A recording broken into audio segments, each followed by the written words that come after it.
বিশ্বনবী ডেকে বললেন না, ওমর এটা মাক্কি জীবন, ওমর এটা মাক্কি জীবন, এখানে দাওয়াতি কাজ করবো লুকিয়ে লুকিয়ে আস্তে আস্তে। আল্লাহ যখন আমাদেরকে বিজয়ী করে দিবেন তখন আমরা প্রকাশ্যে দাওয়াত দিলে কোনো সমস্যা নাই। সাইয়েদনা ওমর ফারুক বলেন না, ও নবী আমার উপর ছেড়ে দেন, আমি দেখবো আপনি আমারে শুধু মক্কার জমিনে একটা মিছিল দেওয়ার অনুমতি দেন। কিসের অনুমতি? আল্লাহর নামের তাকবীর দেওয়ার অনুমতি দেন।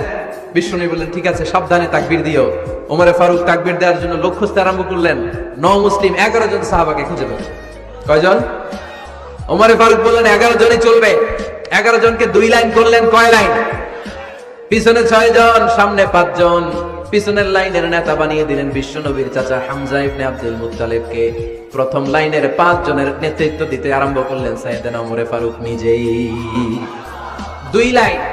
2 লাইন তাকবীর দিতে জানলে বেশি মানুষ লাগে না, 10 জন দিয়ে গোটা বিশ্বটারে কাঁপিয়ে দেওয়া যায়।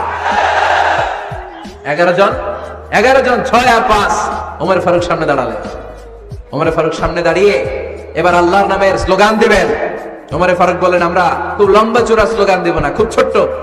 দারুল আরকামের ঘর থেকে কাবা ঘর পর্যন্ত, বাইতুল্লাহ পর্যন্ত এতটুকু জায়গা আমরা তাকবীর দিতে দিতে সামনের দিকে এগোবো। পৃথিবীর কোনো শক্তি আমাদেরকে থামায় দিতে পারবে না।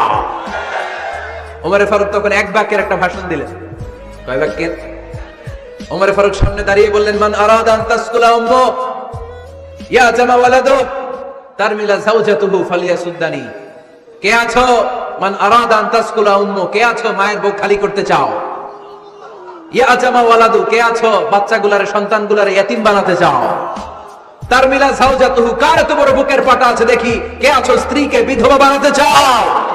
বুকের পাটা থাকলে আমি উমরে থামাও, যদি সাহস থাকে আমি উমরের মিছিল থামাও।